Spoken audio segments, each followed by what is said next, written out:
Hello and welcome back to नती IAS। UPSC EPFO की series में हम करंट अफेयर्स का लेक्चर देख रहे थे और आज हम करंट अफेयर्स का लेक्चर नंबर 10 देखेंगे। इस लेक्चर में हम अप्रैल मंथ के सारे करंट अफेयर्स कंप्लीट कर लेंगे। हमें जैसे कि हमने आपको 2 लेक्चर पहले प्रोवाइड किए थे अप्रैल करंट अफेयर्स के, जिसमें हमने 15 अप्रैल तक के करंट अफेयर्स कंप्लीट किए थे। आज के लेक्चर में हम 16 अप्रैल से लेकर 30 अप्रैल तक के सारे करंट अफेयर्स कंप्लीट कर लेंगे। तो शुरू करते हैं। संदेह लाभ, ये पॉलिटी की दृष्टि से बहुत इंपॉर्टेंट करंट अफेयर्स है। पॉलिटी की दृष्टि से तो ये हमारा संदेह लाभ, बेनिफिट ऑफ डाउट, ये बहुत इंपॉर्टेंट न्यूज़ है पॉलिटी की दृष्टि से। अभी हाल ही में ऐसा हुआ है कि जो बेनिफिट ऑफ डाउट का जो मामला होता है वो अपराध जो दोषी है न्यायालय में, मान लीजिए देखिए इस अपराध जो हम बेनिफिट ऑफ डाउट होता है उसके संदर्भ में ऐसे समझ सकते हैं कि जैसे मान लीजिए कि किसी पर कोई आरोप लगाया गया और उस पर जांच शुरू हुई, यानी कि न्यायालय में केस गया, कोर्ट में केस गया, किसी पर किसी जुर्म का दोष लगाया गया, किसी जुर्म का दोषी किसी को ठहराया गया और उस पर केस पुलिस कार्रवाई हुई, पुलिस ने वो केस कोर्ट में लेकर गई पुलिस। तो सिर्फ सबूतों के अभाव में, सबूत ना मिलने की वजह से ऐसा होता है कि कभी कभी कोई दोषी जो है छूट जाता है, और जबकि समाज में पता होता है लोगों को कि इसने ये अपराध किया था, लेकिन कोई पुख्ता सबूत ना होने की वजह से उसको छोड़ दिया जाता है, बरी कर दिया जाता है। तो अभी सुप्रीम कोर्ट ने हाई कोर्ट ने, राजस्थान हाई कोर्ट ने अभी ये निर्णय दिया है कि एक व्यक्ति को जिसको सरकारी सेवा में नियुक्ति नहीं दी गई थी, मतलब ज्वाइनिंग उसको नहीं दी गई इस वजह से क्योंकि उस पर आपराधिक मुकदमा चलाया गया था कि उस पर उसके अतीत में उस पर आपराधिक मुकदमा चलाया गया था, लेकिन उसको दोषी ना होने की वजह से उसको बरी कर दिया गया था। तो लेकिन फिर भी इस आधार पर पुलिस जब वेरिफिकेशन होती है, जैसे आपको पता है होगा कि सरकारी नौकरी से पहले जब आपकी ज्वाइनिंग होने से पहले पुलिस वेरिफिकेशन होती है, तो पुलिस वेरिफिकेशन में ये पाया गया कि इस व्यक्ति पर आपराधिक मुकदमा चला था, तो इसलिए उसको ज्वाइनिंग नहीं दी गई। तो उसने कोर्ट केस किया, तो कोर्ट केस में ये पाया, अदालत ने ये निर्णय दिया अपना कि ऐसे व्यक्ति को आपको ज्वाइनिंग देनी है, सरकारी सेवाओं में रोकने से मना नहीं कर, सरकारी सेवाओं से रोकना नहीं है ऐसे व्यक्ति को कि जिस पर सबूतों के अभाव में जिसको सजा नहीं दी गई थी और छोड़ दिया गया था। तो भले ही वो उसने अपराध किया हो, लेकिन सबूतों के अभाव में उसको, क्योंकि कोर्ट फीलिंग्स पर काम नहीं करता है, फीलिंग बेस्ड डिसीजन नहीं लेता है, बल्कि वो लीगल एस्पेक्ट पर डिसीजन लेता है। तो इसलिए सबूतों के अभाव की वजह से किसी व्यक्ति को अगर दोष मुक्त किया जाता है या बाइज्जत बरी किया जाता है, तो ऐसे व्यक्ति को सरकारी सेवाओं से करने से नहीं रोका जा सकता। तो ये संदेह लाभ से रिलेटेड न्यूज़ है, बेनिफिट ऑफ डाउट। तो ऐसे व्यक्ति को क्या कहते हैं कि आपका भले ही उस पर संदेह है, उसने के जुर्म किया है, लेकिन सबूत ना होने की वजह से उसको छोड़ दिया गया, तो ये टर्म क्या कहलाता है? Benefit of doubts. ये किसके पक्ष में जाता है? ये उस व्यक्ति के अभियुक्त के पक्ष में जाता है। अभियुक्त कहते हैं, अभियुक्त जिस पर दोष लगाया जा रहा है, जिस व्यक्ति पर दोष लगाया जा रहा है, या किसी याचिकाकर्ता द्वारा या किसी अन्य व्यक्ति द्वारा अगर किसी व्यक्ति पर दोष लगाया जा रहा है तो वो उस पर, उसके फेवर में जाता है बेनिफिट ऑफ डाउट्स। अगली न्यूज़ है हमारी पीपल्स लिबरेशन गोरिल्ला आर्मी। अभी हाल ही में जैसे कि आपको पता होगा, जब बंगाल चुनाव चल रहे थे तो हमारी CRPF के जवानों पर छत्तीसगढ़ में हमले की घटना सामने आई थी। तो CRPF के जवानों पर किसने जो हमला किया था वो किसने किया था? People's Liberation Guerrilla Army. ये छत्तीसगढ़ के सुकमा बीजापुर जिले की सीमा के पास तुर्रम इलाके में पीपल्स लिबरेशन गोरिल्ला आर्मी की इकाई द्वारा CRPF के जवानों पर हमला किया गया था। तो इसकी स्थापना कब की गई थी? तो हमारे लिए इंपॉर्टेंट क्या है? People's Liberation Guerrilla Army. तो इसकी स्थापना सन 2000 में की गई थी। यह आतंकवादी संगठन के रूप में घोषित किया जा चुका है और गैर कानूनी गतिविधियां रोकथाम अधिनियम, इलीगल एक्टिविटीज़ प्रोवेंशन एक्ट 1967 UAPA द्वारा ये प्रतिबंधित है। सुकमा जिला छत्तीसगढ़ राज्य के दक्षिणी सिरे पर है। अर्ध उष्णकटिबंधीय जंगल से आच्छादित और आदिवासी समुदाय गोंड की मुख्य भूमि है, यानी कि इस एरिया में, इस क्षेत्र में, इस रीजन में कौन से समुदाय पाया जाता है? गोंड शेड्यूल्ड ट्राइब पाई जाती है। ये जिलों से नदी जो कौन सी होकर बहती है? सबरी नदी, जो गोदावरी नदी की सहायक नदी है, ये जिले से होकर बहती है। अगली न्यूज़ हमारी विदेशी मुद्रा। तो हमारे लिए इंपॉर्टेंट क्या है? Foreign currency. हमारा जो जैसे फॉरेन करेंसी हमारी बड़ी है अभी पिछले दिनों, तो उसमें हमारे लिए न्यूज़ इंपॉर्टेंट क्या है कि फॉरेन करेंसी क्या होती है, उसमें क्या क्या इंक्लूड होता है, क्या क्या आइटम इंक्लूड होते हैं। तो फॉरेन करेंसी में हमारे लिए इतना इंपॉर्टेंट नहीं है कि कितनी बड़ी, क्योंकि ये तो इस तरह के क्वेश्चन क्लैरिकल रैंक के एग्जाम में आते हैं। इस तरह के एग्जाम में UPSC इस तरह के क्वेश्चन नहीं पूछती है कि कितना हमारा रिजर्व था। हाँ, स्टेटिस्टिक्स से रिलेटेड वो आंकड़े पूछ लेती है कि ट्रेंड्स क्या रहा है, कि पिछले 6 महीने में, पिछले साल भर में हमारा फॉरेन मनी है, हमारी फॉरेन करेंसी है, उसमें सतत वृद्धि देखी जा रही है या डिक्लाइन देखा जा रहा है, या उसमें उतार चढ़ाव की स्थिति है, जिगजैग प्रवृत्ति देखी जा रही है। तो इस तरह का ट्रेंड क्वेश्चन पूछती है। आपसे ये नहीं पूछेगी कि कितने $1 बिलियन रिजर्व था हमारा। तो अब हम देख लेते हैं कि क्या क्या आइटम होते हैं। इसमें हमारा गोल्ड रिजर्व होता है, गोल्ड ट्रेंच होता है, आईएमएफ के साथ ट्रेंच होते हैं हमारे, एसडीआर होता है फॉरेन करेंसी में इंक्लूड, स्पेशल ड्राइंग राइट्स, तो ये सारे इसके हिस्से होते हैं। विदेशी मुद्रा अस्थियां, foreign currency assets, foreign currency में जितने भी एसेट्स हैं, चाहे वो येन में हो, चाहे वो जैपनीज करेंसी हो, चाहे रेनमिन हो, आपकी रशियन करेंसी हो, तो ये रशियन, और आपकी पौंड, ब्रिटेन की करेंसी पौंड, तो ये सारी इसमें, और यूरो, ये सारी करेंसियाँ जिसमें इंक्लूड होती हैं, जिसमें सबसे बड़ा जो चंक होता है वो डॉलर का होता है। विदेशी मुद्रा भंडार, भारत विदेशी मुद्रा में केंद्रीय बैंक द्वारा आरक्षित संपत्ति जिसमें बॉन्ड, ट्रेजरी बिल और अन्य सरकारी प्रतिभूतियां शामिल हो सकती हैं। अधिकांश विदेशी मुद्रा भंडार अमेरिकी डॉलर में होते हैं, जैसे कि हमने आपको बताया। अब इसका उद्देश्य क्या होता है? मौद्रिक और विनिमय दर प्रबंधन के लिए नीतियों में समर्थन और विश्वास बनाए रखना, राष्ट्रीय या संघ मुद्रा के समर्थन में हस्तक्षेप करने की क्षमता प्रदान करना, संकट के समय या जब उधार लेने की पहुंच कम हो जाती है तो शॉक सहने की जो हालत होती है, इकॉनमी रिसेशन के समय से जूझती होती है, तो ऐसे शॉक के समय विदेशी मुद्रा तरलता को बनाए रखते हुए दोहरी भेद्यता को ये सीमित करता है, यानी कि जो ड्यूल हमारा जो एस्पेक्ट होते हैं उनको कवर करता है। विशेष, अब इसमें क्या है? विशेष आहरण अधिकार, स्पेशल ड्राइंग राइट्स, ये अंतर्राष्ट्रीय आरक्षित संपत्ति 1969 में आईएमएफ द्वारा, इंटरनेशनल मॉनिटरी फंड द्वारा, अंतर्राष्ट्रीय मुद्रा कोष द्वारा अपने सदस्य देशों के आधिकारिक भंडार के पूरक के लिए बनाई गई है। एसडीआर ना तो मुद्रा है, देखिए बहुत इंपॉर्टेंट पॉइंट है और इससे क्वेश्चन पूछा जा चुका है। एसडीआर ना तो मुद्रा है और ना ही आईएमएफ पर दावा है, बल्कि ये आईएमएफ सदस्यों को स्वतंत्र रूप से प्रयोग करने योग्य मुद्राओं का एक संभावित दावा है। तो आपको ये भी पता होना चाहिए कि हमारा आईएमएफ में इंडिया का शेयर कितना है, तो लगभग आपको पता ही होगा कि 3 से 4% के आसपास है, अराउंड है, तो ये आपको पता होना चाहिए। इन मुद्राओं के लिए एसडीआर का आदान प्रदान किया जाता है, हालांकि मैं श्योर नहीं हूँ, ये पहले 2.89 था, 89 था, अब ये कुछ बढ़ गया है, तो हो सकता है 3 से 4 के बीच ही होगा। हमारा जो शेयर है आईएमएफ में वो 3 से 4% के ही बीच है। तो अगर आप में से किसी को कंफर्म पता हो तो आप कमेंट बॉक्स में बता सकते हैं। अंतर्राष्ट्रीय मुद्रा कोष में आरक्षित स्थिति, एक आरक्षित किस्त की स्थिति का तात्पर्य मुद्रा के आवश्यक कोटे के एक हिस्से से है जो प्रत्येक सदस्य को आईएमएफ को प्रदान करना चाहिए, जिसका उपयोग अपने स्वयं के उद्देश्य के लिए किया जाता है। अगली न्यूज़ हमारी व्यवसाय सुरक्षा, ऑक्यूपेशनल सेफ्टी, ये बहुत इंपॉर्टेंट है। जो न्यू लेबर कोड पॉलिसी आई है उसकी दृष्टि से 2020 की दृष्टि से बहुत इंपॉर्टेंट, और यहाँ से क्वेश्चन जरूर आएगा। ऑक्यूपेशनल सेफ्टी, केंद्र सरकार ने कारखानों, डाक और निर्माण कार्य से संबंधित सुरक्षा, स्वास्थ्य और काम करने की स्थिति मानकों पर मजबूत नियमों, मौजूदा नियमों और विनियमों की समीक्षा के लिए 3 विशेषज्ञ समितियों का गठन किया है। जैसे कि आपको पता ही होगा, न्यू लेबर कोड पॉलिसी आई है 2020, उसके आधार पर उसमें 3 जो हमारे लेबर कोड हैं जितने भी, उनको 4 कैटेगरी में डिवाइड किया गया है, जैसे कि लेबर कोड पॉलिसी और आपका ऑक्यूपेशनल सेफ्टी, इसी तरह की 2 और हैं। तो आपको चारों को पता होना चाहिए, चारों कोड, और उन कोड में, हर कोड के अंदर किन किन लॉ को रखा गया है उसके बारे में आपको पता होना चाहिए। तो सरकार ने क्या किया है, मेनली सिर्फ उन 4 जितने भी कोड्स हैं उनको 4 कैटेगरी में कैटेगराइज कर दिया है, बस इतना सा काम किया है, और कुछ उसमें हल्के फुल्के अमेंडमेंट किए हैं। तो अभी क्या किया गया है, ऑक्यूपेशनल सेफ्टी जो कोड है उसमें उससे रिलेटेड 3 विशेषज्ञ समितियों का गठन किया गया है। एक समिति किससे संबंधित होगी? सुरक्षा मानदंड, उद्योग, गोदी यानी कि पोर्ट्स और बंदरगाहों से, और अन्य 2 समितियां इसके लिए नियमों का अध्ययन और सुझाव देना, यानी कि जो ऑक्यूपेशनल सेफ्टी के जो नियम हैं उनका अध्ययन करना, स्टडी करना और उस पर रिकमेंडेशन देना, ये अन्य 2 समितियों का काम होगा, जिसमें भवन और अन्य निर्माण कार्य संबंधित होंगे, और अग्नि सुरक्षा यानी कि फायर सेफ्टी से संबंधित अलग कमेटी है, और आपकी सुरक्षा मानदंड, ऑक्यूपेशनल सेफ्टी और बंदरगाहों से रिलेटेड अलग कमेटी है। इसमें 3 मेनली कमेटी बनाई गई हैं, 3 विशेषज्ञ समिति पैनल बनाए गए हैं। समितियों में कौन शामिल होंगे? देश भर के सार्वजनिक और निजी दोनों क्षेत्र के उद्योगों के साथ विषय वस्तु के विशेषज्ञ, यानी कि सार्वजनिक और निजी क्षेत्र दोनों के विशेषज्ञ होंगे। और किन क्षेत्रों के?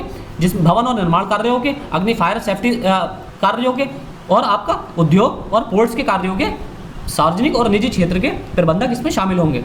अग्नि सुरक्षा मानकों पर एक अलग समिति का गठन किया गया है। जैसे कि आपको पता होगा कि पिछले साल जब लॉकडाउन हुआ था, कोविड-19 जब शुरू हुआ था मार्च में, हमारे यहाँ इंडिया में जब लॉकडाउन शुरू हुआ था, तो उसके बाद काफ़ी जगहों पर, स्पेशली गुजरात के अंदर, सूरत में भी कई जगहों पर फायर लगी थी, आग लगी थी कोचिंग सेंटर्स पर। तो ये बहुत ज़्यादा न्यूज़ में था। तो इस वजह से मेनली इसी इंसिडेंट को देखते हुए इसके लिए विशेषज्ञ समिति का गठन किया गया है। तो इसका उद्देश्य क्या है? अग्नि सुरक्षा प्रावधानों के लिए एक व्यापक और समग्र दृष्टिकोण रखना, कार्यस्थलों पर आग की दुर्घटनाओं में हाल ही में हुई वृद्धि को देखते हुए इसका गठन किया गया है। ये प्रक्रिया पूरे देश के लिए मार्ग प्रशस्त करेगी।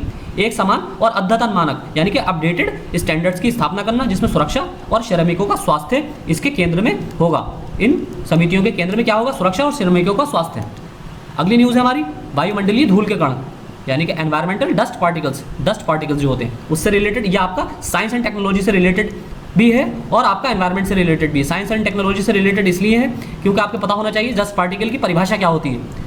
कैसे भारतीय मानसून मध्य पूर्व यानी कि एशियाई रेगिस्तान में रेगिस्तानों से आने वाली हवाओं द्वारा बहने वाले वायुमंडलीय धूल के कणों से प्रभावित होता है। जैसे कि आपको पता होगा कि जो हमारा विंटर सेशन होता है, विंटर के लास्ट का, यानी कि जाती हुई जो ठंड होती है उसमें हमारे यहाँ चक्रवातीय विक्षोभ आते हैं, जो जाड़ों के दिनों में जनवरी फरवरी में जो बारिश होती है हल्की फुल्की, जिसे आपने ज्योग्राफी में भी पढ़ा होगा, जिसे महावटे कहते हैं उत्तरी भारत में, तो उसका प्रभाव, वो किसका प्रभाव होता है? वो होता है पश्चिमी विक्षोभ का प्रभाव जो भूमध्य सागर में उत्पन्न होते हैं। तो उसी से रिलेटेड ये न्यूज़ है। इसमें आंधी के साथ साथ छोटे छोटे धूल के कण भी आते हैं, जो PM10 और PM2.5। देखिए धूल के कण किसे कहते हैं? रेत के बहुत छोटे या सूखे कण, ये डस्ट पार्टिकल्स कहलाते हैं। PM10 या PM2.5 इन कणों का आकार इनके आधार पर वर्गीकृत धूल के कण होते हैं। ये PM10 मतलब 10 mm से कम के कण, और 2.5 यानी कि 2.5 mm से भी कम के छोटे कण, जो सांस के जरिए, नाक के जरिए हमारे फेफड़ों में चले जाते हैं और आगे लंग डिसीज और कार्सिनोजेनिक फैक्टर्स उत्पन्न करते हैं, यानी कि कैंसर जनित रोग उत्पन्न करते हैं। धूल का सबसे आम स्रोत क्या है? मिट्टी, रेत और चट्टान का प्राकृतिक क्षरण, जो नेचुरल इसका इरोजन होता है। शहरी क्षेत्रों में धूल का उत्सर्जन बागवानी से, बड़े पैमाने पर औद्योगिक संचालन जैसी गतिविधियों से, क्योंकि देखिए जो ट्रांसपोर्ट होता है हमारा, औद्योगिक जो व्हीकल्स होता है, व्हीकल्स के जो धुआं, उससे धुआं निकलता है, धुएं में डस्ट पार्टिकल्स होते हैं और PM10 और PM2.5 पार्टिकल्स होते हैं। 2.5 स्पेशली ये हमारी सांस के जरिए हमारे फेफड़ों में जाते हैं। मानसून, तूफान और यहाँ तक कि वर्षा वनों को उर्वरित करने के लिए इन्हें जाना जाता है। डिजिटल मुद्रा इलेक्ट्रॉनिक भुगतान, ये बहुत इंपॉर्टेंट न्यूज़ है क्योंकि ये चाइना से रिलेटेड है। Digital currency electronic payment system, ये चीन अपनी नई डिजिटल मुद्रा का पायलट परीक्षण कर रहा है, जिसे वर्ष के अंत तक एक प्रमुख शुरुआत की योजना है। देखिए इस तरह का क्वेश्चन आपसे डायरेक्टली इस तरह पूछा जा सकता है कि हाल ही में शुरू की गई डिजिटल मुद्रा इलेक्ट्रॉनिक भुगतान किसके द्वारा शुरू किया गया है? हाल ही में डिजिटल मुद्रा इलेक्ट्रॉनिक भुगतान किसके द्वारा शुरू किया गया है? रिजर्व बैंक द्वारा, ICICI द्वारा, या आपका फाइनेंस मिनिस्ट्री द्वारा, या उपरोक्त में से कोई नहीं। तो इस तरह का, और जहाँ जिस क्वेश्चन में देखिए अगर आता है ना ऑप्शन में, जिस क्वेश्चन में ऑप्शन ये आता है कि उपरोक्त में से कोई नहीं, वो कंपैरेटिवली ज़्यादा टफ क्वेश्चन होता है। कंपैरेटिवली ये क्वेश्चन ज़्यादा टफ होता है जिसमें लिखा होता है उपरोक्त में से कोई नहीं, क्योंकि अगर आप हल्का से भी कंफ्यूज होंगे उसमें, तो आप इसमें ज़्यादा कंफ्यूज हो जाएंगे कि शायद ऐसा तो नहीं कि इसमें से तीनों में से कोई ऑप्शन ही ना हो और ये चौथा ऑप्शन उपरोक्त में से कोई नहीं सही आंसर हो, तो ये ज़्यादा कंफ्यूज कर देता है कंपैरेटिवली। चीन उन देशों के एक अन्य छोटे समूह में शामिल है जिन्होंने पायलट परीक्षण शुरू किया है। अन्य देशों में स्वीडन, दक्षिण कोरिया और थाईलैंड शामिल हैं। आधिकारिक तौर पर डिजिटल मुद्रा इलेक्ट्रॉनिक भुगतान नाम से डिजिटल RMB यानी कि रैनमिनबी, जो चीन की मुद्रा है, ये चीन की मुद्रा का एक डिजिटल संस्करण है। चीन की जो मुद्रा है रैनमिनबी, ये इसी का ही डिजिटल रूप है। DCEP को चीन के केंद्रीय बैंक द्वारा अधिकृत एप्लीकेशन के माध्यम से डाउनलोड और एक्सचेंज किया जा सकता है। अब कुछ हमारे यहाँ के पेमेंट सिस्टम देख लेते हैं। जैसे भारत में पेटीएम जैसे ई-वॉलेट प्लेटफॉर्म के विपरीत डिजिटल RMB में कोई तीसरा पक्ष शामिल नहीं है, यानी कि जो डिजिटल जो RMB है यानी कि रैनमिनबी जो है चाइना की करेंसी, उसका जो डिजिटल रूप है DCEP digital currency electronic payment, ये क्या है? इसमें कोई तीसरा यानी कि थर्ड पार्टी शामिल नहीं है। तो ये केंद्रीय बैंक द्वारा गारंटीकृत कानूनी निविदा है, ना कि किसी तीसरे पक्ष का ऑपरेटर द्वारा गारंटीकृत भुगतान। कोई तृतीय पक्ष लेन देन नहीं है इसमें, और इसलिए कोई लेन देन शुल्क नहीं है। यानी कि जो चाइना द्वारा शुरू किया गया है, इसका कोई भी इसमें इसकी सर्विसेज द्वारा किसी भी तरह का कस्टमर से कोई शुल्क नहीं लिया जाता है। ई-वॉलेट के विपरीत जो हमारा ई-वॉलेट है पेटीएम का, इसमें डिजिटल मुद्रा के लिए इंटरनेट कनेक्टिविटी की आवश्यकता नहीं होती है। यानी कि आपका जो चाइना ने शुरू किया है डिजिटल प्लेटफॉर्म, इसमें किसी भी तरह के इंटरनेट कनेक्टिविटी की भी आवश्यकता नहीं है। भुगतान near field communication NFC near field communication तकनीक के माध्यम से किया जाता है। बहुत इंपॉर्टेंट है ये साइंस एंड टेक्नोलॉजी की दृष्टि से, गैर बैंक और आपका इकोनॉमी की दृष्टि से भी। प्लेटफॉर्म के विपरीत जिसमें उपयोगकर्ताओं को बैंक खातों को लिंक करने की आवश्यकता होती है, इसे व्यक्तिगत पहचान संख्या के साथ खोला जा सकता है। जैसे देखिए गैर बैंक भुगतान प्लेटफॉर्म के विपरीत जिसमें उपयोगकर्ताओं को बैंक खातों को लिंक करने की, जैसे कि हम देखिए UPI रजिस्ट्रेशन करते हैं तो उसमें क्या ज़रूरी होता है? हमारे पास एक बैंक अकाउंट होना चाहिए जो कि उसी नंबर पर रजिस्टर्ड होना चाहिए जिस नंबर से हम UPI जनरेट करना चाहते हैं। तो लेकिन इसके लिए ऐसी ज़रूरत नहीं है, इसमें खाली व्यक्तिगत पहचान संख्या यानी कि जो आईडी नंबर है किसी भी व्यक्ति का, उसके साथ ये इसमें अकाउंट खोला जा सकता है। चाइना के द्वारा जो डिजिटल पेमेंट सिस्टम शुरू किया गया है। अब अगली न्यूज़ है हमारी राष्ट्रीय सुरक्षा अधिनियम 1980।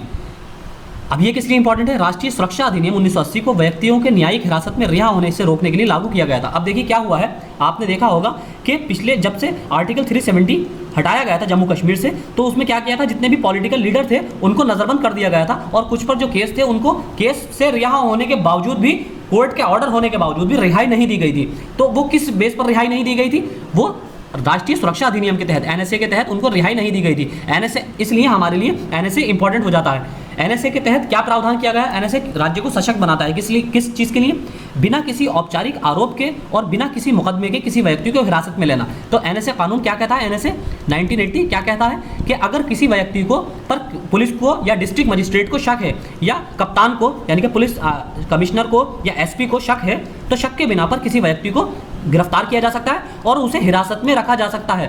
तो हिरासत में रखने के लिए प्रिवेंटिव डिटेंशन का जो रूल है, जो आपने आर्टिकल 22 में भी पढ़ा होगा, उसके बारे में आपको ये न्यूज़ पढ़नी ही पॉलिटी की दृष्टि से भी इंपॉर्टेंट है, और आपका करंट अफेयर्स की दृष्टि से भी नेशनल सिक्योरिटी एक्ट बहुत इंपॉर्टेंट है। तो पॉलिटी की दृष्टि से आपका आर्टिकल 22 बहुत इंपॉर्टेंट है, ये आपको पूरा आर्टिकल पढ़ना है डिटेल में।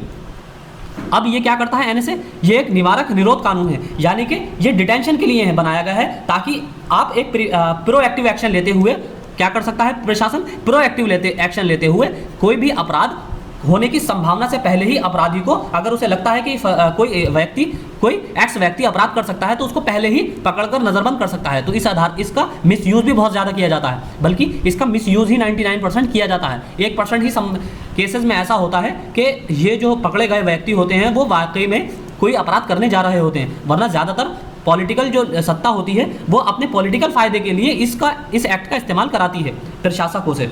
निवारक निरोध या नजरबंदी, प्रिवेंटिव डिटेंशन, किसी व्यक्ति को भविष्य में अपराध करने से रोकने या भविष्य के अभियोजन से बचने के लिए उसे हिरासत में लेना। और ये सबसे ज़्यादा किसके साथ किया जाता है? या तो आपकी माइनॉरिटीज़ और शेड्यूल ट्राइब्स के साथ, या फिर किसके साथ किया जाता है? ये इनको एक्सप्लॉइट किया जाता है आपका पॉलिटिकल जो विपक्ष होता है, ऑपोजिशन होता है, या फिर जर्नलिस्ट को। इन एक्ट्स के थ्रू सरकार अपनी आलोचना से बचने के लिए इन एक्ट का इस्तेमाल करती है। अनुच्छेद 22(3)(b) क्या कहता है? राज्य सुरक्षा और सार्वजनिक व्यवस्था के कारणों के लिए व्यक्तिगत स्वतंत्रता पर निवारक निरोध और प्रतिबंध की अनुमति देता है। यानी कि article 22 clause 3 sub clause B ये कहता, ये निवारक निरोध की अनुमति देता है। किस लिए? सार्वजनिक सुरक्षा और राज्य सुरक्षा और सार्वजनिक व्यवस्था के कारणों पर और व्यक्तिगत स्वतंत्रता पर रोक लगाते हुए ये राष्ट्रीय सुरक्षा अधिनियम लागू करने की इजाज़त देता है। अब राष्ट्रीय सुरक्षा अधिनियम देख लेते हैं। ये 1980 का राष्ट्रीय सुरक्षा अधिनियम 23 सितंबर 1980 को प्रख्यापित किया गया था। भारतीय संसद का एक अधिनियम है, कुछ मामलों में और उससे जुड़े मामलों के लिए निवारक निरोध प्रदान करता है। पूरे भारत में लागू है। 18 इसमें खंड है, यानी कि 18 सेक्शन है।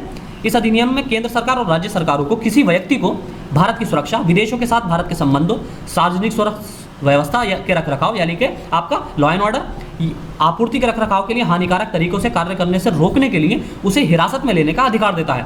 समुदाय के लिए आवश्यक सेवाएं ऐसा करना आवश्यक हो अगर यह अधिनियम सरकारों को किसी विदेशी की उपस्थिति को नियंत्रित करने या देश से निष्कासित करने की दृष्टि से उसे हिरासत में लेने की शक्ति भी देता है। यह अधिनियम 1980 में इंदिरा गांधी सरकार के दौरान पारित किया गया था। आगे इसमें एनएसए कब लागू किया जा सकता है? पहला, भले ही कोई व्यक्ति पुलिस हिरासत में हो और डीएम उसके खिलाफ एनएसए लगा सकता है। देखिए, अगर कोई व्यक्ति पुलिस हिरासत में है और उस पर केस चल रहा है, अब मान लीजिए पुलिस का कोर्ट का कोई फाइनल डिसीजन आ गया या वर्डिक्ट आ गया कि इस बंदे को एक्स को रिहा किया जाए और इसको बाइज्जत बरी किया जाता है, या इसकी सजा पूरी होने पर अब आज इसको रिहा किया जाता है, तो क्या कर सकता है डिस्ट्रिक्ट मजिस्ट्रेट? क्या कर सकता है? कोर्ट के ऑर्डर होने के बावजूद भी इसको रिहाई देने से मना कर सकता है, यानी कि जेलर को डायरेक्ट ऑर्डर दे सकता है कि आपको ये बंदे को रिहा नहीं करना है, एक्स को रिहा नहीं करना है, और एनएसए अधिनियम के तहत इसको रोका जा सकता है या हिरासत में रखा जा सकता है। दूसरा, यदि किसी व्यक्ति को निचली अदालत द्वारा जमानत दी गई है, यानी कि अगर किसी को बेल भी दी गई है, तो उसे तुरंत एनएसए के तहत हिरासत में लिया जा सकता है। ये जो कि पिछले 1-1.5 साल से देखने को मिल रहा है जर्नलिस्ट के केस में, कि जर्नलिस्ट पर सेडिशन के केस लगाए जाते हैं और सेडिशन का केस गलत पाते हुए कोर्ट क्या करता है? कोर्ट डायरेक्ट ऑर्डर देता है कि इस बंदे को, इस जर्नलिस्ट को रिहा किया जाए फौरन, तत्काल प्रभाव से। लेकिन डीएम साहब क्या करते हैं या एसपी साहब क्या करते हैं? ऊपर से आदेश आता है एक पॉलिटिकल, और उनको एनएसए के तहत हिरासत में ले लिया जाता है। अब कोर्ट भी कुछ नहीं कर सकता इस मामले में।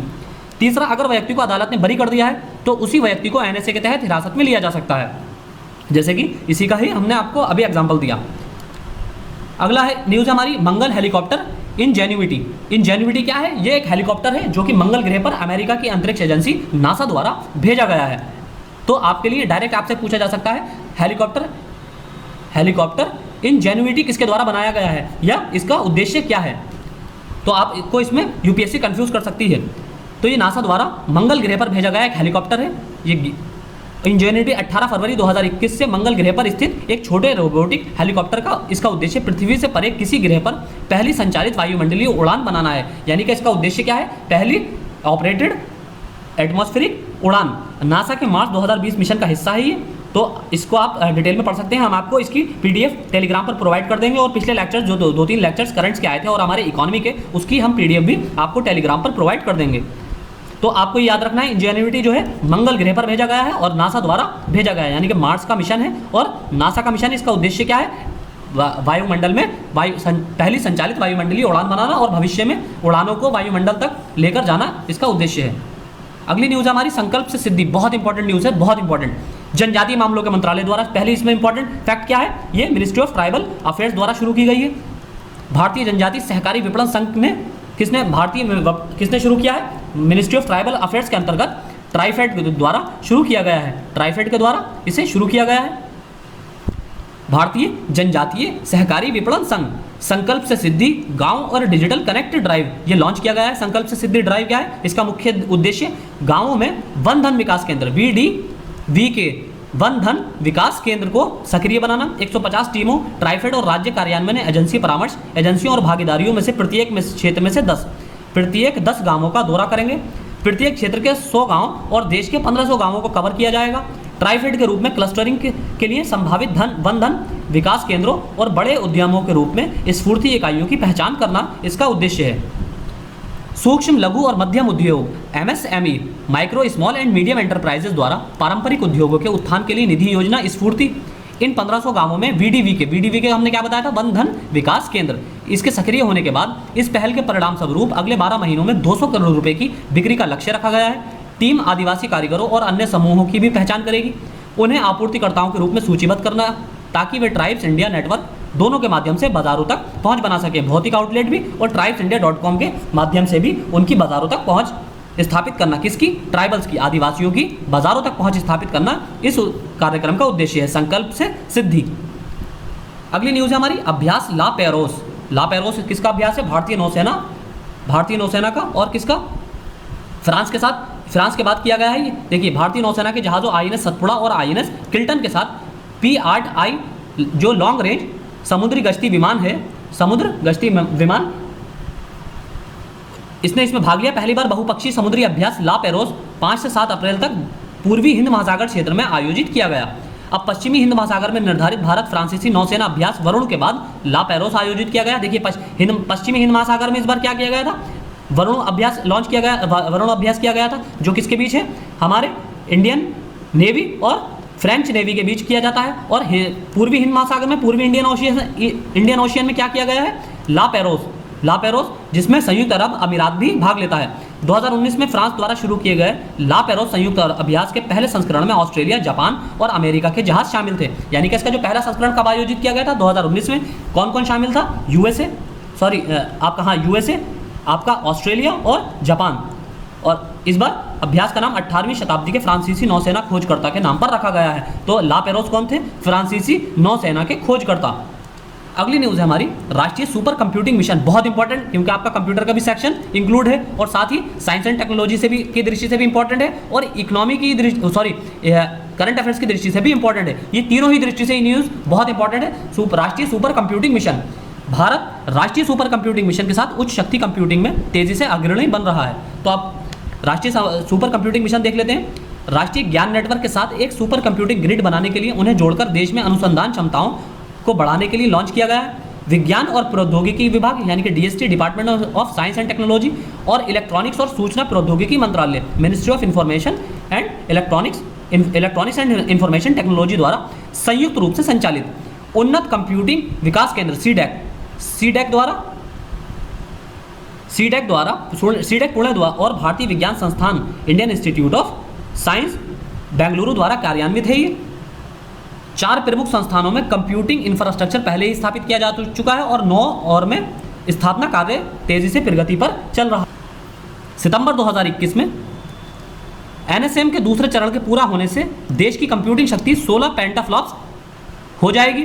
चरण 3 इस वर्ष शुरू किया जाएगा और कंप्यूटिंग गति को लगभग 45 पेंटाफ्लॉप्स तक ले जाया जाएगा। अब सुपर कंप्यूटर की सूची देख लेते हैं। परम शिवाय, यह भारत में स्वदेशी रूप से विकसित किया गया पहला सुपर कंप्यूटर था जिसे IIT BHU में स्थापित किया गया था।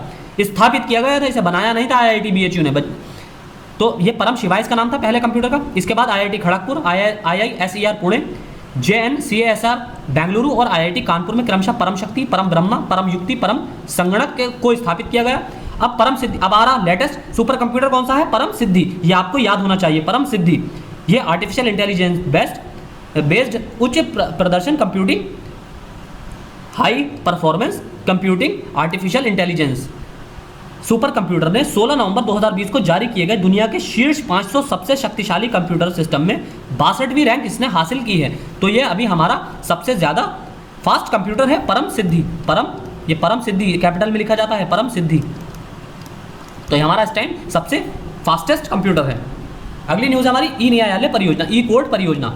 सुप्रीम कोर्ट की ई समिति ने भारत के सर्वोच्च न्यायालय के तत्वाधान में ई न्यायालय परियोजना के तीसरे चरण के लिए दृष्टि दस्तावेज का मसौदा तैयार किया। अब ई कोर्ट परियोजना क्या है? ये मिशन मोड प्रोजेक्ट है। न्याय विभाग भारत सरकार द्वारा, यानी कि लीगल डिपार्टमेंट द्वारा, लॉ डिपार्टमेंट। ई समिति के अध्यक्ष कौन है? डॉक्टर न्यायमूर्ति DY चंद्रचूड़। ये आपको पता होना चाहिए, ये इलाहाबाद हाई कोर्ट के भी चीफ जस्टिस रह चुके हैं। अब ये सुप्रीम कोर्ट में पोस्टेड है। ये न्यायमूर्ति DY चंद्रचूड़ भारत के सर्वोच्च न्यायालय में न्यायालय के न्यायाधीश। अभी किस अवधारणा के तहत इसका गठन किया गया था? भारतीय न्यायपालिका में सूचना और संचार प्रौद्योगिकी के कार्यान्वयन के लिए राष्ट्रीय नीति और कार्य योजना 2005 के अंतर्गत इसे बनाया गया था। सर्वोच्च न्यायालय की ई समिति की देखरेख ई न्यायालय परियोजना का कार्यान्वयन। भारत में ई न्यायालय परियोजना का तीसरा चरण 2 केंद्रीय पहलुओं में निहित है, पहुंच और समावेश। ई न्यायालय परियोजना के तीसरे चरण में एक न्यायिक प्रणाली की परिकल्पना की गई है जो कि भौगोलिक दूरियों के बावजूद अधिक आसानी से पहुंचा जा सकता है। न्याय चाहने वाले प्रत्येक व्यक्तियों के लिए कुशल और न्याय संगत न्यायिक प्रणाली, मानव और अन्य संसाधनों का आर्थिक कुशल उपयोग करना और सकारात्मक पर्यावरणीय प्रभाव के लिए नवीनतम तकनीक को अवशोषित करना इसका उद्देश्य है। अब अगली न्यूज़ हमारी केंद्रीय सतर्कता आयोग CVC, सेंट्रल विजिलेंस कमीशन। हाल ही में केंद्रीय सतर्कता आयोग ने सरकारी संगठनों की सतर्कता इकाइयों में अधिकारियों के स्थानांतरण और पोस्टिंग से संबंधित दिशा निर्देशों को संशोधित करते हुए उनके कार्यकाल को एक स्थान पर 3 साल तक सीमित किया है। अब क्या किया गया है? PSU जितने भी हैं गवर्नमेंट के पब्लिक सेक्टर अंडरटेकिंग्स जो हैं, उसमें सेंट्रल विजिलेंस कमीशन ने ये सुझाव दिया है कि जितने भी कर्मचारी हैं उनका ट्रांसफ़र किसी एक स्थान से दूसरे स्थान तक कम से कम 3 साल तक नहीं हो सकता। अब भ्रष्टाचार के खिलाफ लड़ाई में हमारे यहाँ जो भ्रष्टाचार के खिलाफ लड़ती हैं, जब काम करती हैं, उसमें हमारे यहाँ 3 एजेंसियाँ काम करती हैं। पहली है लोकपाल, दूसरी है CVC और तीसरी है केंद्रीय जांच ब्यूरो CBI। तो निचले स्तर के पदाधिकारियों सहित एक स्थान पर सतर्कता इकाई में कर्मियों का कार्यकाल केवल 3 वर्ष तक सीमित होना चाहिए, ऐसा CVC ने रिकमेंड किया है। अगली न्यूज़ हमारी एकीकृत स्वास्थ्य सूचना मंच, इंटीग्रेटेड हेल्थ इंफॉर्मेशन प्लेटफॉर्म। केंद्रीय स्वास्थ्य मंत्री हर्षवर्धन ने एकीकृत स्वास्थ्य मंच लॉन्च किया। अब ये क्या है? एकीकृत स्वास्थ्य मंच, सूचना मंच वर्तमान में प्रयुक्त एकीकृत रोग निगरानी कार्यक्रम, इंटीग्रेटेड डिसीज निगरानी IDSP। यह अगली पीढ़ी का अत्यधिक परिष्कृत संस्करण है। मंत्री के अनुसार भारत इस तरह की उन्नत रोग निगरानी प्रणाली को अपनाने वाला दुनिया का पहला देश है। पहले की 18 बीमारियों की तुलना में अब 33 बीमारियों पर नजर रखना, काम करने के कागज मोड को खत्म करके डिजिटल मोड में लगभग रियल टाइम डेटा सुनिश्चित करना। यानी कि इसका उद्देश्य एनवायरमेंट दृष्टि से भी इंपॉर्टेंट है, क्योंकि इसका उद्देश्य कागजों का इस्तेमाल खत्म करना और डिजिटल उपयोग को बढ़ावा देना इसका उद्देश्य है। अगली न्यूज़ हमारी इंडियन एनर्जी एक्सचेंज, बहुत important news, very very important, इसे मार्क कर लीजिए। इंडियन एनर्जी एक्सचेंज ने बिजली बाजार में मार्च 2021 के महीने में पिछले सभी मील के पत्थर को पार करते हुए कितने यूनिट सर्वकालिक कुछ मात्रा हासिल की। तो अब हमारे लिए इंपॉर्टेंट क्या है? Indian energy exchange. ये भारत में पहला और सबसे बड़ा ऊर्जा विनिमय है, यानी कि भारत का पहला, इंडिया का फर्स्ट और सबसे बड़ा विनिमय एक्सचेंज है। राष्ट्रव्यापी स्वचालित व्यापार मंच प्रदान करना इसका उद्देश्य। बिजली का भौतिक वितरण, फिजिकल इसका डिस्ट्रीब्यूशन, अक्षय ऊर्जा प्रमाण पत्र यानी कि आपका रिन्यूएबल एनर्जी सर्टिफिकेशन, ऊर्जा बचत प्रमाण पत्र, एनर्जी सेविंग सर्टिफिकेट प्रदान करना इसका उद्देश्य है। एक्सचेंज प्लेटफॉर्म क्या सक्षम करता है? किस चीज़ में? कुशल मूल्य खोज, यानी कि एफिशिएंट या सस्टेन, आपकी जो हमारी कुशल मूल्य होता है, यानी कि कम से कम प्राइस में बिजली को प्रदान करना। भारत में बिजली बाजार की पहुंच और पारदर्शिता, व्यापार निष्पादन की गति और दक्षता बढ़ाना। ये एक सार्वजनिक रूप से सूचीबद्ध कंपनी है नेशनल स्टॉक एक्सचेंज में और बॉम्बे स्टॉक एक्सचेंज यानी कि आपका एनएसई में और बीएसई में, दोनों में ये लिस्टेड है। केंद्रीय विद्युत नियामक आयोग, सेंट्रल इलेक्ट्रिक रेगुलेशन कमीशन, इसके द्वारा स्वीकृत और विनियमित है, रेगुलेट किया जाता है इसको। ये 2008 से काम कर रहा है। और मिशन यानी कि आपको ये भी पता होना चाहिए, जो हमारा इंडियन एनर्जी एक्सचेंज है वो 2008 से काम कर रहा है। उपभोक्ताओं को वहनीय विश्वसनीय ऊर्जा प्रदान करने के लिए पारदर्शी और कुशल ऊर्जा बाजार स्थापित करने के लिए प्रौद्योगिकी और नवाचार का लाभ उठाना इसका लक्ष्य है। अगली न्यूज़ हमारी राष्ट्रीय जांच agency, national investigation agency NIA, central counter terrorism law enforcement agency of India. इसकी मूल एजेंसी केंद्रीय गृह मंत्रालय के अंतर्गत ये काम करती है। 2008 के मुंबई आतंकवादी हमलों के बाद राष्ट्रीय जांच एजेंसी अधिनियम 2008 के अधिनियम के साथ इसको बनाया गया था। जैसे कि आपको पता होगा ताज होटल में 26/11 का हमला जो हुआ था, 26/11 मुंबई अटैक, उसके बाद इसको बनाया गया था। राज्यों की विशेष अनुमति के बिना राज्यों में आतंकवाद से संबंधित अपराधों से निपटने का इसको अधिकार प्राप्त है, यानी कि इसको राज्य से परमिशन लेने की आवश्यकता नहीं होती है। ये डायरेक्ट कहीं पर भी एंट्री कर सकती है और जांच कर सकती है। ये एक राज्य सरकार केंद्र सरकार के मामले की जांच NIA को सौंपने का अनुरोध कर सकती है, बशर्ते मामला NIA अधिनियम की अनुसूची में निहित अपराधों के लिए दर्ज किया गया हो। सरकार द्वारा विभिन्न विशेष न्यायालयों को अधिसूचित किया गया है। संघ के विभिन्न राज्यों में किए गए अपराधों से उत्पन्न मामलों के परीक्षण के लिए भारत सरकार द्वारा इनकी अध्यक्षता उस क्षेत्र के उच्च न्यायालय के मुख्य न्यायाधीश की सिफारिश पर केंद्र सरकार द्वारा नियुक्त न्यायाधीश द्वारा की जाती है। ये देखिए, जब जांच की जाती है किसी राज्य में इस एजेंसी द्वारा, तो अगर जांच के लिए कोई पैनल गठित किया जाता है, तो पैनल कैसे गठित किया जाता है? जिस राज्य में जांच चल रही है उस राज्य के न्यायालय के मुख्य न्यायाधीश यानी कि उस chief justice of that particular high court, उस राज्य के मुख्य न्यायाधीश द्वारा गठित कमेटी की सिफारिशों के आधार पर जांच पैनल गठन किया जाता है। यानी कि वो जांच पैनल जो है चीफ जस्टिस करते हैं, संबंधित राज्य के चीफ जस्टिस के द्वारा जांच पैनल का गठन किया जाता है। तो इसका मुख्यालय कहाँ है? नई दिल्ली में। अगली न्यूज़ हमारी जलवायु अनुकूल विकास, क्लाइमेट फ्रेंडली डेवलपमेंट। यूरोपीय संघ ने दक्षिण पूर्व एशियाई में जलवायु अनुकूल विकास का समर्थन करने के लिए जो है लाखों यूरो यानी कि पैसा इन्वेस्ट करने की योजना बनाई है। दिसंबर 2020 में यूरोपीय संघ के दक्षिण पूर्व एशियाई राष्ट्र संघ आसियान ये ब्लॉक का रणनीतिक भागीदार बनने के बाद इसका गठन किया गया है। तो इसके अंतर्गत किसका शामिल किया गया है? दोनों ब्लॉकों ने जलवायु परिवर्तन नीति का सहयोग का एक प्रमुख क्षेत्र बनाने का संकल्प लिया। यूरोपियन यूनियन ने आसियान क्षेत्र को विकास सहायता का सबसे बड़ा प्रदाता बनाया। विभिन्न पर्यावरण कार्यक्रमों के लाखों यूरो का प्रतिबद्धता जताई है। इसमें शामिल क्या है? आसियान स्मार्ट ग्रीन सिटीज पहल के लिए 5 मिलियन यूरो, 5 मिलियन यूरो वनों की कटाई को रोकने के लिए एक नया साधन जिसे आसियान में वन कानून परिवर्तन, शासन और व्यापार कहा जाता है। पर्यावरण के अनुकूल नीतियों पर आसियान के अलग अलग सदस्यों देशों के साथ काम करता है, जैसे थाईलैंड का बायो सर्कुलर हरित आर्थिक मॉडल, सिंगापुर की हरित योजना 2030, दक्षिण पूर्वी एशिया की ऊर्जा मांग 2040 तक 60% बढ़ने का अनुमान है। तो ये न्यूज़ आपकी कंपेरेटिवली IAS एग्जाम के लिए ज़्यादा इंपॉर्टेंट है, IAS प्री के लिए। कोयला आधारित ऊर्जा 2030 तक आसियान ऊर्जा में मुख्य स्रोत के रूप में प्राकृतिक गैस से आगे निकल जाएगा और 2040 तक इस क्षेत्र के अनुमानित कार्बन डाइऑक्साइड उत्सर्जन का लगभग 50%।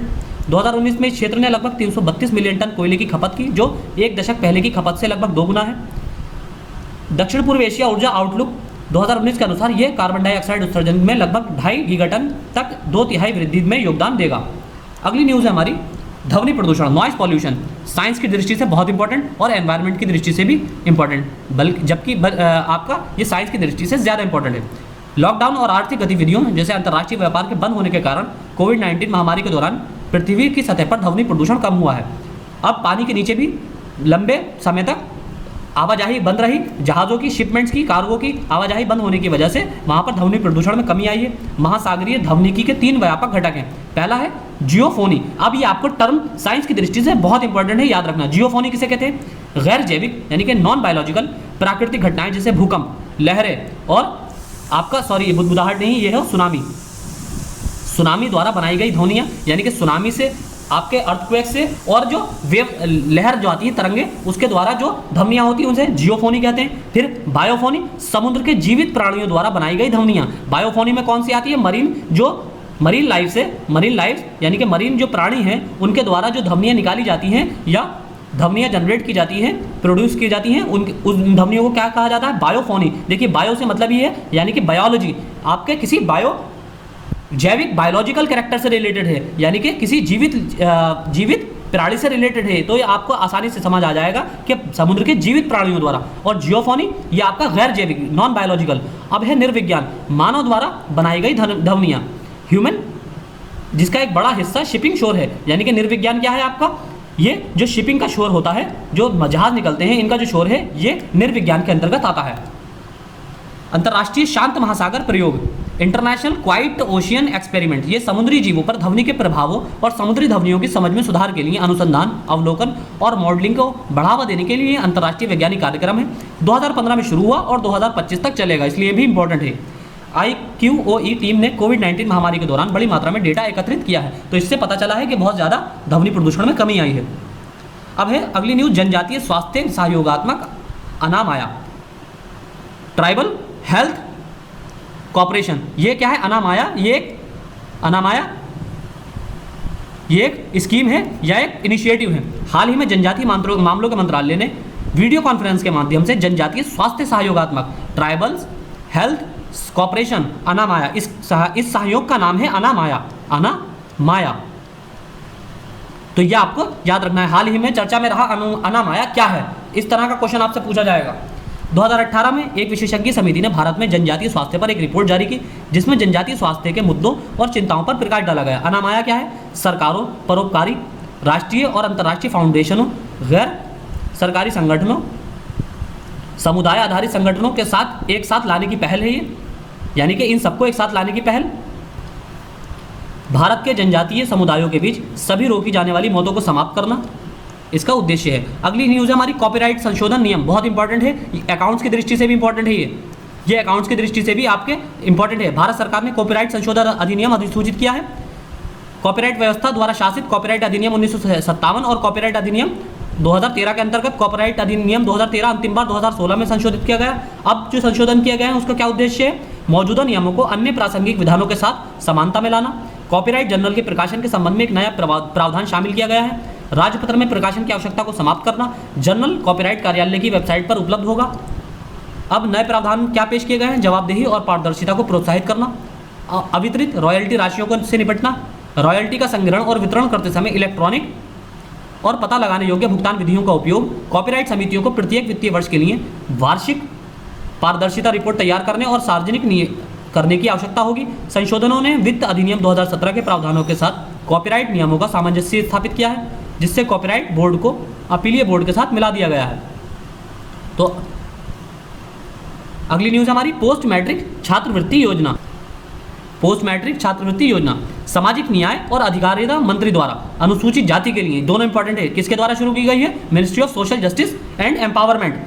किसके लिए शुरू की गई है, शेड्यूल्ड ट्राइब्स के लिए, अनुसूचित जाति शेड्यूल्ड कास्ट के लिए पोस्ट मैट्रिक छात्रवृत्ति योजना। सरकार ने अनुसूचित जातियों के लिए पोस्ट मैट्रिक छात्रवृत्ति योजना को पूरी तरह से नया रूप दिया था, ताकि अनुसूचित जातियों के युवाओं को उच्च शिक्षा के लिए सार्वभौमिक पहुंच प्रदान की जा सके। तो ये किस क्षेत्र में योजना दी जाती है, पोस्ट मैट्रिक यानी कि हायर एजुकेशन के लिए। योजना में केंद्रीय हिस्सेदारी बढ़ाने के अलावा सरकार ने डीबीटी प्रणाली का उपयोग करके छात्रवृत्ति के भुगतान में देरी से बचने के लिए कई प्रक्रिया सुधार किए हैं। केंद्र सरकार द्वारा इतने 35,534 करोड़ रुपए की राशि देने का वादा किया गया था। इस योजना के लिए 2025-26 तक और ज़्यादा देने का अनुमान है। इस अवधि के दौरान अनुसूचित जाति समुदायों के लगभग 4 करोड़ लोग युवा लाभान्वित होंगे। अगली न्यूज़ है हमारी Navegaon Nagzira tiger reserve NTR, Navegaon Nagzira tiger reserve Maharashtra. ये कहाँ पर स्थित है, महाराष्ट्र में। नवेगांव नागजीरा टाइगर रिजर्व ये जंगल में लगी आग बुझाने के अभियान के दौरान अब इसमें 3 मजदूरों की मौत हुई है। इस दृष्टि से ये हमारे लिए क्या इंपॉर्टेंट है, ये टाइगर रिजर्व इंपॉर्टेंट है और कहाँ पर लोकेटेड है ये इंपॉर्टेंट है। तो ये नवेगांव नागजीरा टाइगर रिजर्व महाराष्ट्र के गोंदिया और भंडारा जिलों में, गोंदिया जिला मध्य प्रदेश और छत्तीसगढ़ राज्य के साथ सीमाएं साझा करता है। रणनीतिक रूप से टाइगर रिजर्व मध्य भारतीय बाघ परिदृश्य के केंद्र में स्थित है और देश की कुल बाघ आबादी का लगभग 1/6 योगदान देता है। यानी कि यहाँ पर 1/6 टाइगर हैं, यानी कि टोटल जितने टाइगर्स हैं हमारे यहाँ इंडिया में उसका 1/6 कहाँ पर है, केवल इसी टाइगर रिजर्व में। दिसंबर 2013 में भारत के 46वें टाइगर रिजर्व के रूप में अधिसूचित किया गया था और अभी कितने हैं, लगभग 52 टाइगर रिजर्व में शायद। NNTR में निम्नलिखित के अधिसूचित क्षेत्र शामिल हैं, कौन कौन से हैं NNTR में, इस टाइगर रिजर्व में कौन कौन से अधिसूचित क्षेत्र शामिल हैं। नवेगांव राष्ट्रीय उद्यान यानी कि Navegaon national park, Navegaon wild life sanctuaries, Navegaon वन्यजीव अभ्यारण्य, नागजीरा वन्यजीव अभ्यारण्य, Nagzira wild life sanctuary, new Nagzira वन्यजीव अभ्यारण्य, new Nagzira wild life sanctuary और कोका वन्यजीव अभ्यारण्य। NNTR का मध्य भारत के प्रमुख बाघ अभ्यारण्यों से जुड़ाव है, यानी कि इसकी कनेक्टिविटी भी है। कनेक्टिविटी जैसे कि आपको पता होगा के पार्क से, एक नेशनल पार्क से दूसरे नेशनल पार्क में रोड कनेक्टिविटी दे दी जाती है ताकि आवाजाही में, जानवरों को आवाजाही में किसी तरह की परेशानी ना हो और उनका जो एरिया है वो सिकुड़ने से बचा रहे। मध्य प्रदेश में कान्हा और पेंच अभ्यारण्य, महाराष्ट्र के तडोबा में अंधेरी टाइगर रिजर्व, छत्तीसगढ़ में इंद्रावती, परोक्ष रूप से तेलंगाना और आंध्र प्रदेश में कवल और नागार्जुन सागर, छत्तीसगढ़ में अचानकमार टाइगर रिजर्व और उमरेड करहुंडला अभ्यारण्य और ब्रह्मपुरी डिवीजन महाराष्ट्र जैसे महत्वपूर्ण बाघ एरिया वाले क्षेत्रों से भी ये जुड़ा हुआ है। अगली न्यूज़ है हमारे लिए प्रतिभूति अधिग्रहण कार्यक्रम, जीएसपी, जीसैप प्रतिभूति अधिग्रहण, government securities acquisition programme. RBI governor ने सरकारी प्रतिभूति अधिग्रहण कार्यक्रम, गवर्नमेंट सिक्योरिटीज एक्विजिशन प्रोग्राम की घोषणा की, जिसके माध्यम से वो वित्त वर्ष 2022 की पहली तिमाही में 1 लाख करोड़ रुपए की सरकारी प्रतिभूतियों की खरीद करेंगे। देखिए ओपन मार्केट ऑपरेशंस क्या होते हैं, इसे बहुत से बच्चे इकोनॉमी के लिए टॉपिक्स पूछ रहे थे, तो ओपन मार्केट ऑपरेशंस बहुत ज़्यादा इंपॉर्टेंट है हमारे लिए इकोनॉमी की दृष्टि से। आपको पता होना चाहिए कि ओपन मार्केट ऑपरेशन क्या होते हैं। इस वर्ष के लिए सरकार की बढ़ी हुई उधारी की पृष्ठभूमि में आरबीआई को यह सुनिश्चित करना होगा कि बिना किसी व्यवधान के ये चलता रहे। देखिए ओपन मार्केट ऑपरेशंस में क्या कहा जाता है, सरकारी प्रतिभूतियों की आरबीआई द्वारा खरीद और फरोख्त की जाती है या खरीद और बिक्री की जाती है। तब क्या होता है, जब आरबीआई गवर्नमेंट सिक्योरिटीज़ की खरीद करती है, जब गवर्नमेंट सिक्योरिटीज़ की खरीद करेगी तो क्या होगा, देखिए आपके लिए कॉन्सेप्ट बिल्डिंग बहुत ज़रूरी है इकोनॉमी के लिए। जब गवर्नमेंट सिक्योरिटीज़ आरबीआई लोगों को बेचेगी, जब लोगों को बेचेगी यानी कि एक पेपर देगी, अब उसको देगी कि 8% इंटरेस्ट पर हम आपको 8 साल के लिए ये दे रहे हैं। अगर आप 1 लाख रुपए की गवर्नमेंट सिक्योरिटीज़ लेते हैं तो हम आपको 8 साल बाद इस पर 8% सालाना ब्याज देंगे। तो क्या होता है, अब लोग क्या करते हैं, ये खरीदते हैं, बेचते हैं। गवर्नमेंट सिक्योरिटीज़ आरबीआई द्वारा जब बेची जाती है पहले, तो जब बेचेगी एक पेपर इशू कर देगी और बेचेगी तो पेपर इशू कर देगी और मनी जो है आपकी उसमें आरबीआई के पास चली जाएगी। जब आरबीआई के पास पैसा चला जाएगा तो ये किस लिए किया जाता है, ये इन्फ्लेशन को कंट्रोल करने के लिए किया जाता है। यानी कि मनी मार्केट से मनी का जो है एकदम से ट्रांसफ़र होगी आरबीआई के पास जमा हो जाएगी। तो इकॉनमी से पैसा निकलकर आरबीआई के पास चला जाएगा, तो मार्केट में पैसे की कमी होगी, तो जाहिर सी बात है इन्फ्लेशन कम होगा। जब रिसेशन का टाइम आता है तो क्या करती है, गवर्नमेंट सिक्योरिटीज़ को बेचना शुरू करती है आरबीआई, गवर्नमेंट सिक्योरिटीज़ को बेचेगी, यानी कि अगर पेपर इशू करना शुरू कर देगी, बेचना शुरू कर देगी या खरीदना शुरू कर देगी पैसा दोबारा इकोनॉमी में सर्कुलेट करने के लिए। जैसे कि आपको पता है कि रिसेशन चल रहा है तो क्या करती है आरबीआई, क्या कर रही है, अब प्रतिभूतियों को खरीदने लगी है कि जिनके पास गवर्नमेंट सिक्योरिटीज़ हैं उनको खरीदा जा रहा है, उनसे वापस रिकॉल की जा रही है ताकि पैसा इकोनॉमी में सर्कुलेट हो। तो ये ओपन मार्केट ऑपरेशंस की कार्यविधि होती है।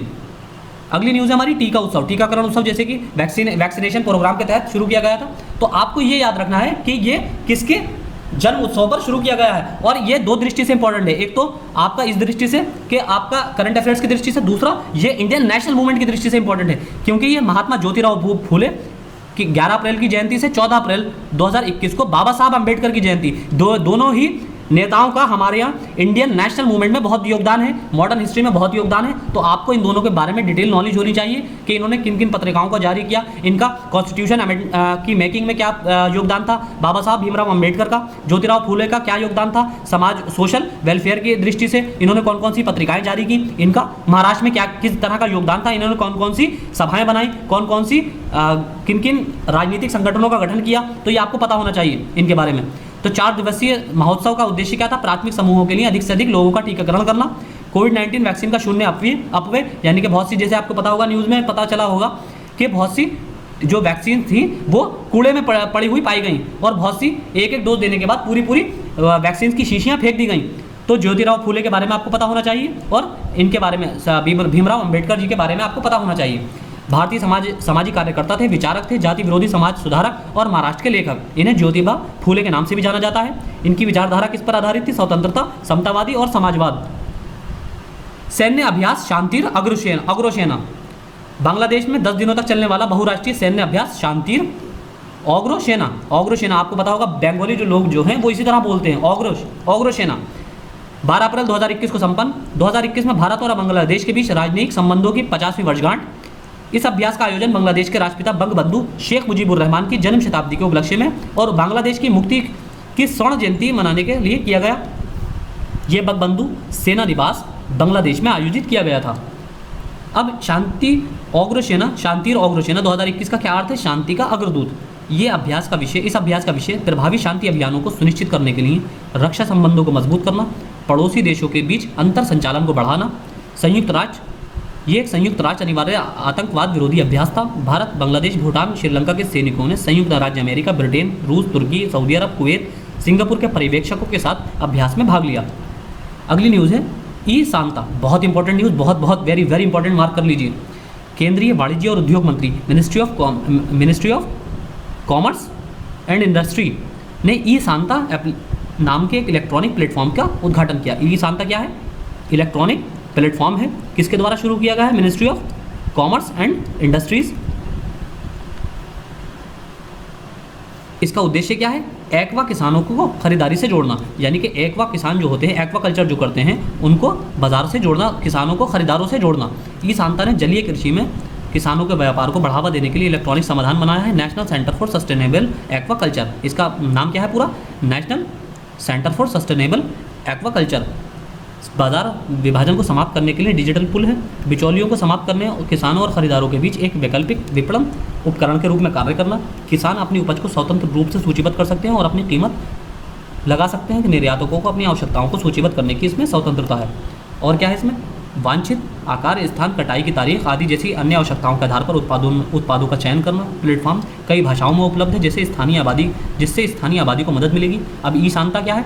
ये आय, जीवन शैली, आत्मनिर्भरता, गुणवत्ता स्तर पता लगाने की क्षमता और एक्वा किसानों के लिए नए विकल्प प्रदान करना, जोखिम को कम करना, उत्पाद और बाजारों में जागरूकता, आय में वृद्धि, गलत व्यवहार से बचाव। तो ये सारे इसके उद्देश्य हैं। अगली न्यूज़ है हमारी इंडिया एनर्जी डैशबोर्ड IED। हाल ही में सरकारी थिंक टैंक नीति आयोग ने इंडिया एनर्जी डैशबोर्ड संस्करण 2 लॉन्च किया है। देखिए, नीति आयोग की जो रिपोर्ट है वो हमारी एग्जाम दृष्टि से बहुत इंपॉर्टेंट होती है। UPSC नीति आयोग की रिपोर्ट को बहुत फोकस करती है, क्योंकि ये नया गठन हुआ है। ये NDA गवर्नमेंट द्वारा 2014-15 में बनाया गया था, 2015 में, बल्कि 1 जनवरी 2015 को शायद बनाया गया था, ये प्लानिंग कमीशन को ख़त्म करके। तो ये बहुत इंपॉर्टेंट है, इसकी रिपोर्ट से 1-2 क्वेश्चन ज़रूर पूछे जाते हैं हर साल। तो इंडिया एनर्जी डैशबोर्ड किसके द्वारा शुरू किया गया है? नीति आयोग द्वारा। इसका वर्जन 2, नीति आयोग ने मई 2017 में इसका पहला वर्जन लॉन्च किया था। भारत ऊर्जा डैशबोर्ड, ये ऊर्जा डेटा के लिए सिंगल विंडो एक्सेस प्रदान करने के लिए शुरू किया गया। भारत के लिए व्यापक, खुला और स्वतंत्र रूप से सुलभ ऊर्जा डेटा पोर्टल बनाने की दिशा में प्रारंभिक कदम।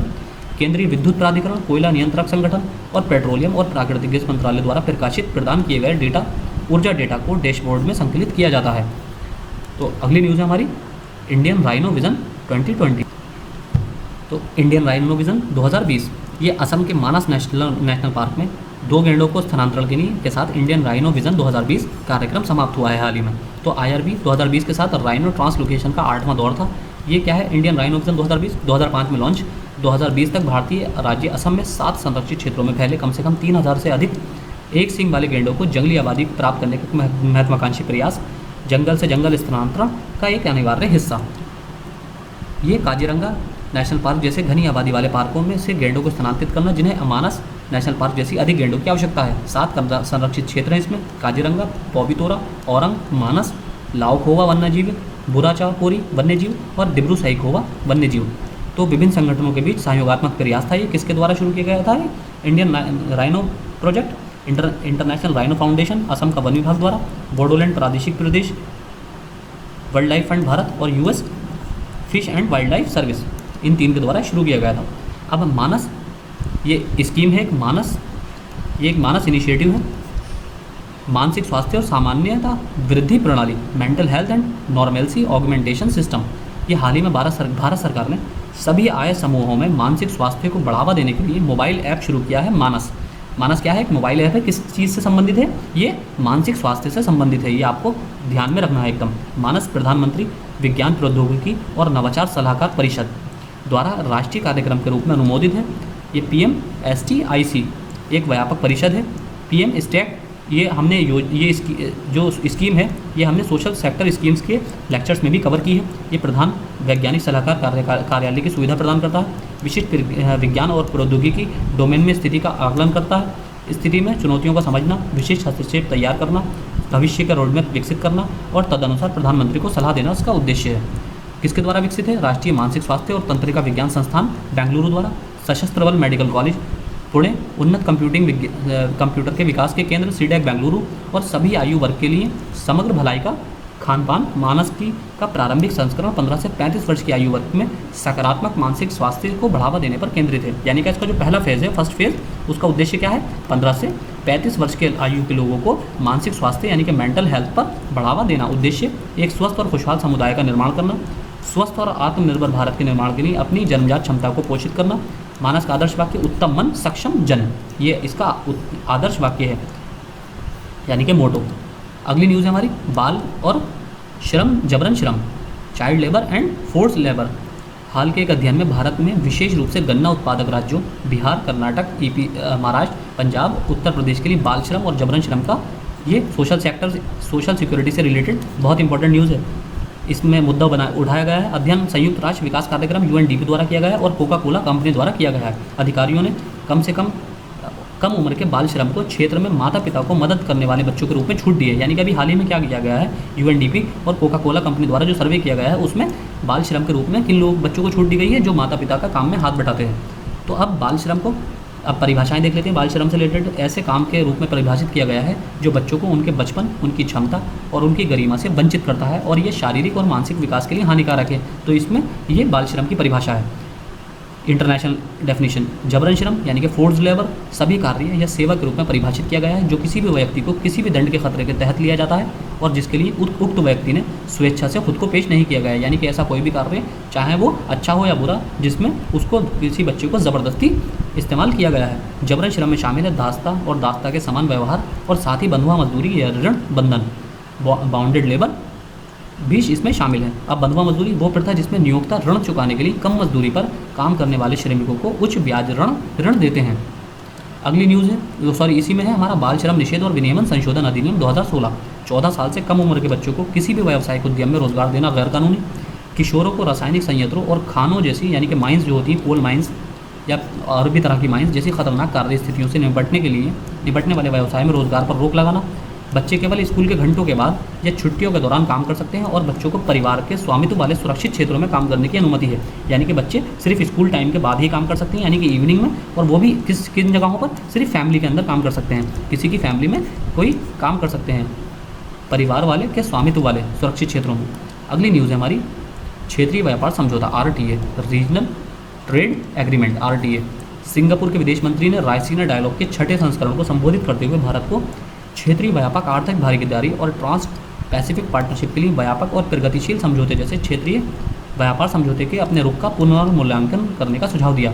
रायसीना डायलॉग क्या है? भू राजनीति और भू अर्थशास्त्र पर भारत का प्रमुख सम्मेलन की मेज़बानी ऑब्जर्वर रिसर्च फाउंडेशन ने विदेश मंत्रालय, भारत सरकार के सहयोगी के साथ साझेदारी के साथ RCEP विश्व का सबसे बड़ा मुक्त व्यापार समझौता किसके द्वारा हस्ताक्षरित है? सभी 10 आसियान मेंबर, चीन, दक्षिण कोरिया, जापान, ऑस्ट्रेलिया और न्यूजीलैंड सहित प्रमुख भागीदार, और नवंबर 2020 में चौथे RCEP नेताओं का शिखर सम्मेलन। अगली न्यूज़ हमारी my body is my own, my body is my own. हाल ही में संयुक्त राष्ट्र जनसंख्या कोष UNFPA की प्रमुख विश्व जनसंख्या रिपोर्ट 2021 की शीर्षक क्या है? माई बॉडी इज़ माई ऑन। तो ये किसकी रिपोर्ट है? विश्व जनसंख्या रिपोर्ट का ये टाइटल है, वर्ल्ड पॉपुलेशन रिपोर्ट का, और ये किसके द्वारा जारी की जाती है? संयुक्त राष्ट्र जनसंख्या कोष UN फंड फॉर पॉपुलेशन। पहली बार संयुक्त राष्ट्र की रिपोर्ट पर ध्यान केंद्रित किया गया है। शारीरिक स्वायत्तता परिभाषित किया गया है, जिस हिंसा के डर के बिना या किसी और के से या अपने निर्णय लेने के लिए आपके शरीर के बारे में चुनाव करने की शक्ति। शारीरिक अखंडता का सिद्धांत बच्चों सहित प्रत्येक मनुष्य को अपने शरीर पर स्वायत्तता और आत्मनिर्णय का अधिकार का सार प्रस्तुत करता है। अगली न्यूज़ है हमारी भारत का राष्ट्रीय internet exchange NIXI internet exchange of India, national internet exchange of India. हाल ही में इलेक्ट्रॉनिक्स और सूचना प्रौद्योगिकी मंत्रालय, ministry of electronics and information technology ने national internet exchange of India की 3 नई पहलों या सेवाओं का उद्घाटन किया। इसमें कौन कौन सी सेवाएं हैं? IPv6 को सुविधा अपनाने की सुविधा के लिए और IPv4 से IPv6 में सहज संक्रमण सुनिश्चित करने के लिए वातावरण बनाने के लिए NIXI academy, NIXI IP index को लॉन्च किया गया है, यानी कि नेशनल इंटरनेट एक्सचेंज इंडेक्स को लॉन्च किया गया है। अब भारत का राष्ट्रीय इंटरनेट एक्सचेंज, अब आपको पता होना चाहिए IPv6 क्या है, IPv4 क्या है। ये आपका कंप्यूटर की दृष्टि से इंपॉर्टेंट है, कंप्यूटर की दृष्टि से न्यूज़ बहुत इंपॉर्टेंट है। गैर लाभकारी संगठन कंपनी अधिनियम की धारा 8 निम्नलिखित गतिविधियों के माध्यम से भारत के नागरिकों के लिए इनपुट के बुनियादी ढांचे के प्रसार के लिए 2003 से काम कर रहा है। इंटरनेट एक्सचेंज, जिसके माध्यम से इंटरनेट सेवा प्रदाता डेटा केंद्रों और सामग्री वितरण नेटवर्क के बीच इंटरनेट डेटा का आदान प्रदान किया जाता है। अब देख लेते हैं ये जो 3 नई पहले नेशनल इंटरनेट एक्सचेंज द्वारा, national internet exchange of India द्वारा शुरू की गई हैं, वो 3 नई पहले क्या हैं। 3 नई पहल, पहली IPv6 विशेषज्ञ पैनल IP गुरु, जिसमें उन सभी भारतीय संस्थाओं को समर्थन देने के लिए समूह जिन्हें IPv6 को स्थानांतरित करने और अपनाने के लिए तकनीकी रूप से चुनौतीपूर्ण लगता है, ये अपनी सेवाएं निःशुल्क प्रदान करेगा। और दूरसंचार विभाग MITY और उद्योग का एक संयुक्त प्रयास है। दूसरी NIXI यानी कि national internet exchange institute of India अकादमी, भारत में तकनीकी गैर तकनीकी लोगों को IPv6 जैसी तकनीकों को सीखने और फिर से शिक्षित करने के लिए बनाई गई है, जो आमतौर पर शैक्षिक संस्थानों में नहीं सिखाई जाती। तीसरी है, ये NIXI ने इंटरनेट समुदायों के लिए एक IPv6 इंडेक्स पोर्टल विकसित किया है। ये इंडेक्स पोर्टल भारत और दुनिया भर में IPv6 अपनाने की दर को प्रदर्शित करेगा। इसका उपयोग दुनिया की अन्य आवश्यकताओं के साथ, अर्थव्यवस्थाओं के साथ IPv6 भारतीय गोद लेने की दर की तुलना के लिए किया जा सकता है। अगली न्यूज़ है हमारी, शिशु, बच्चा और देखभाल करने वाला infant, toddler and care giver national institute of urban affairs द्वारा बर्नार्ड वैन लियर फाउंडेशन, हैग, नीदरलैंड्स के साथ साझेदारी में शिशु, बच्चा और देखभाल करने वालों के अनुकूल पड़ोस ICTN प्रशिक्षण और क्षमता निर्माण कार्यक्रम शुरू किया गया है। कार्यक्रम किसके द्वारा तैयार किया गया है? शहर के अधिकारियों और युवा पेशेवरों की क्षमता निर्माण में मदद करने के लिए, भारत में शहरों में के भीतर छोटे बच्चों और परिवारों के अनुकूल पड़ोस विकसित करने के लिए। कार्यक्रम के तहत शहर के अधिकारियों और युवा पेशेवरों को प्रमाणित प्रशिक्षण और क्षमता निर्माण मॉड्यूल के माध्यम से कुशल बनाने का प्रस्ताव है। और लास्ट न्यूज़ हमारी आज की, विश्व press freedom index, world press freedom index, विश्व प्रेस स्वतंत्रता सूचकांक। हाल ही में जारी विश्व प्रेस स्वतंत्रता सूचकांक में भारत 180 देशों में 142वें स्थान पर 2002 से हर साल प्रकाशित होती है। रिपोर्ट किसके द्वारा? रिपोर्ट सेंस फ्रंटियर, RSF और रिपोर्टर्स विदाउट बॉर्डर द्वारा। पेरिस फ्रांस में आधारित है, ये मुख्यालय है इसका। और RSF संयुक्त राष्ट्र, यूनेस्को और यूरोप की परिषद के साथ परामर्शी स्थिति वाला एक स्वतंत्र गैर सरकारी संगठन है। पत्रकारों के लिए उपलब्ध स्वतंत्रता के स्तर के अनुसार देशों और क्षेत्रों को रैंक करता है। अब इसमें हालांकि ये पत्रकारिता की गुणवत्ता का संकेतक नहीं है। संकेतकों में क्या शामिल है? बहुलवाद यानी कि मल्टीपोलरिज्म, मीडिया स्वतंत्रता, मीडिया वातावरण और आत्म सेंसरशिप, विधायी ढांचा, पारदर्शिता, बुनियादी ढांचे की गुणवत्ता, समाचार और सूचनाओं के उत्पादन का समर्थन करना। वर्ष 2020 में भारत 142वें स्थान पर था और अभी भी भारत 142वें स्थान पर है, यानी कि दोनों साल लगातार 142वें स्थान पर। अब हमारे पर्यावरण में कोई सुधार नहीं देखा गया और हमारे पड़ोसियों में नेपाल 106 पर, श्रीलंका 127, भूटान 65 और पाकिस्तान 145 पर, यानी कि हमारी स्थिति सिर्फ पाकिस्तान से ही बेहतर है, बाकी सबसे बुरी है। तो ये हमारी आज की न्यूज़ में इतना ही। हमारा अप्रैल का करंट अफेयर्स भी कंप्लीट हो गया। अब कल से हमारा मार्च के करंट अफेयर्स हम शुरू करेंगे। तो आज के लेक्चर में इतना ही। Thank you.